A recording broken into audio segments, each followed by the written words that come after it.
red list.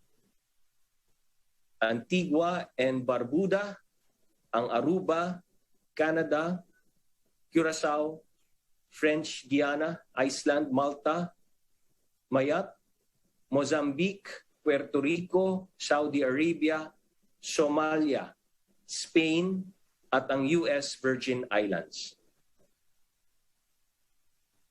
Nasa green list naman po ang mga sumusunod: Bangladesh, Benin, Bhutan, British Virgin Islands, China, Cote d'Ivoire or Ivory Coast, ang Djibouti, Equatorial Guinea, Falkland Islands, The Gambia, Ghana, Guinea, Hong Kong, India, Indonesia, Japan, Kosovo, Kyrgyzstan, Montserrat, Morocco, Niger, Oman, Pakistan, Paraguay, Sabah, ito po yung Special Municipality of the Kingdom of the Netherlands, Saint Barthélemy, Senegal, Sierra Leone, Saint Eustatius, Taiwan, Timor-Leste, at ang Uganda.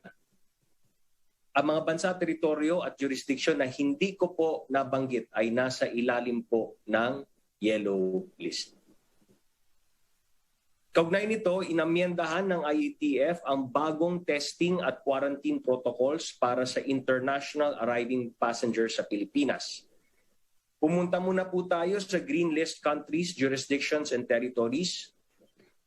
Ito po, fully vaccinated international arriving passengers shall be required to present a negative RT-PCR test taken within 48 hours prior to departure from country of origin.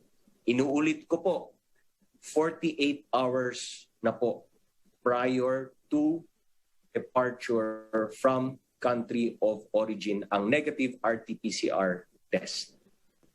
Pagdating po ng Pilipinas, hindi na sila kailangan mag-mandatory facility-based quarantine.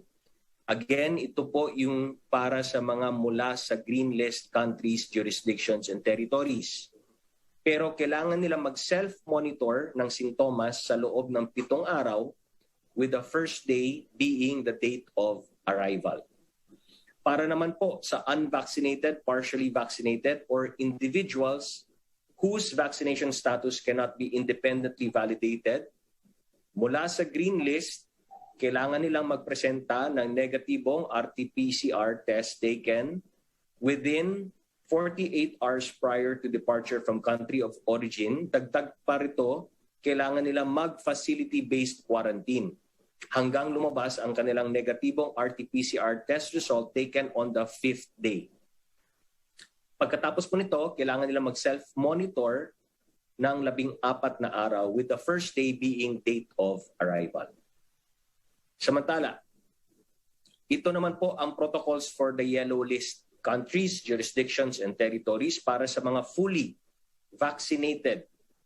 Kailangan nilang magpresenta ng negatibong RT-PCR test result taken within 48 hours prior to departure from country of origin. Pagdating po ng Pilipinas, kailangan nilang mag-facility-based quarantine with an RT-PCR test taken on the 5th day, with date of arrival being the first day. Kung magnegatibo ang resulta, maaari na silang ma-release for completion of home quarantine. Home quarantine up to the 7th day from date of arrival. Para naman po sa mga unvaccinated, partially vaccinated, or whose vaccination status cannot be independently validated, mula sa yellow list, kailangan nila magpakita ng negatibong RT-PCR test result taken within 48 hours prior to departure from country of origin. Pagdating po ng Pilipinas, kailangan nila mag-facility-based quarantine with an RT-PCR test done on the 7th day, with date of arrival being the first day. Kung magnegatibo po, maaari na sila ma-release for completion of home quarantine up to the 14th day from date of arrival. Ito naman po ang protocols for red list. Pinapayagan na po ang inbound international travel ng lahat ng sa red list within the last 14 days prior to arrival to any port in the Philippines. I repeat, the inbound international travel of all persons coming from or who have been to red list countries, jurisdictions, and territories within the last 14 days prior to arrival to any port of the Philippines shall now be allowed.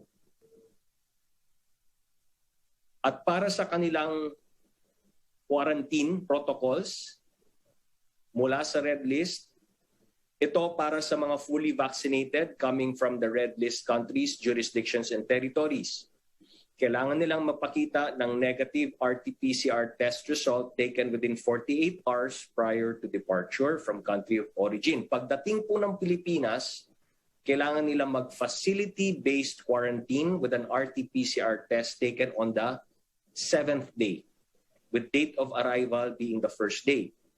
Kung mag-negatibo, maaari silang ma-release from facility quarantine provided na kompletuhin po nila ang home quarantine up to the 14th day from date of arrival.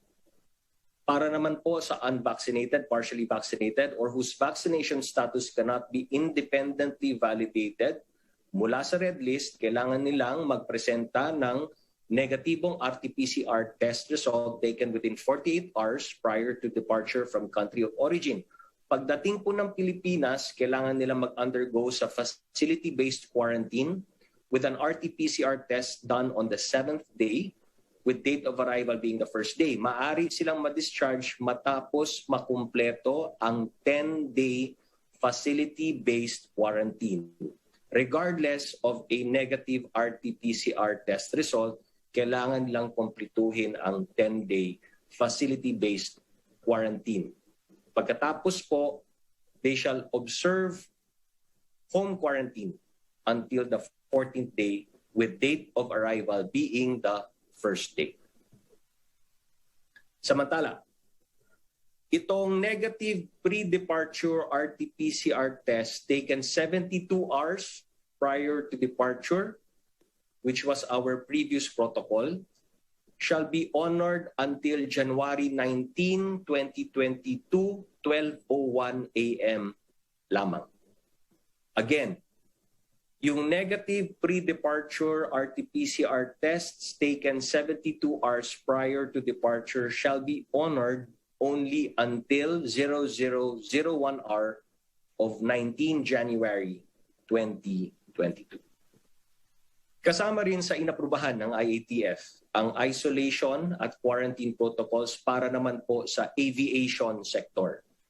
Kabilang po dito ang airline personnel, ground handlers, maintenance providers, airport security, air traffic controllers, airport workers, at iba pang aviation-related personnel. Una, isolation for up to 5 days para po sa mild and asymptomatic confirmed COVID-19 cases who are fully vaccinated and boosted. Pangalawa, di po required at di na kailangan mag-quarantine ang mga asymptomatic close contacts ng confirmed COVID-19 cases. Again, for close contacts po ito, na nakatanggap na po ng primary series vaccine doses at booster. At ganoon din po ang mga close contacts na wala namang pinapakitang symptoms who recovered from COVID-19 within the last 90 days. Okay? Sa parte ng DOTR at kanilang attached agencies, kailangan nilang tukuyin ang appropriate accountable group para magdesisyon sa pagpapaikli ng isolation or quarantine na nakabase sa ebidensya, kaparehas ng Hospital Infection Prevention and Control Committees kung saan infectious disease specialists, safety officers at management ang nag-uusap, tumitingin at umaaksyon sa lahat ng infection-related concerns.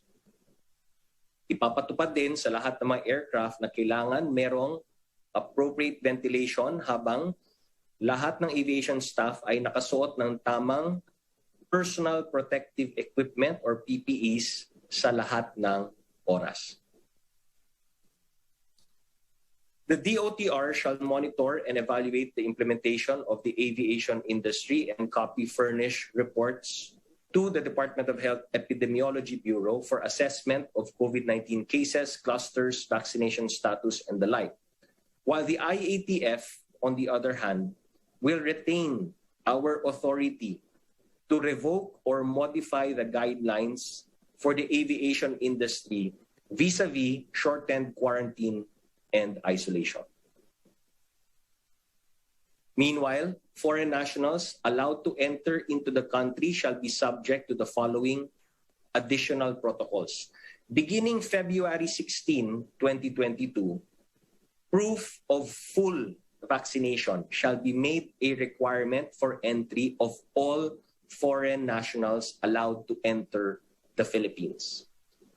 Exceptions to the requirement that all passengers be fully vaccinated and that they have proof of vaccination status prior to boarding an airplane or vessel to the Philippines are absolutely limited to the following groups. Ito lang po ang exception to the general rule. Una, children below 18 years of age. Pangalawa, people medically unable to receive the vaccine as certified by a competent public health authority in the country or port of origin.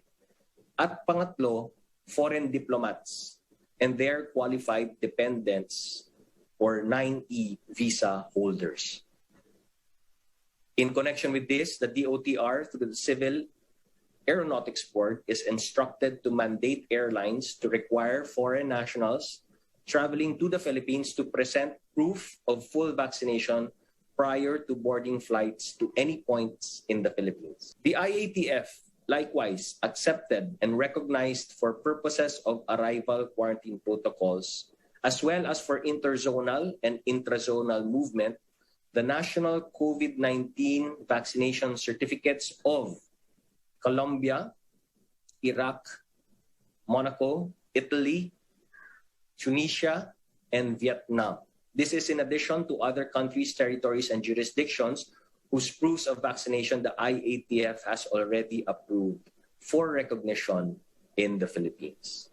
Related to this, the Bureau of Quarantine, the Department of Transportation, One Stop Shop, and the Bureau of Immigration are directed to recognize only the proofs of vaccination thus approved by the IATF.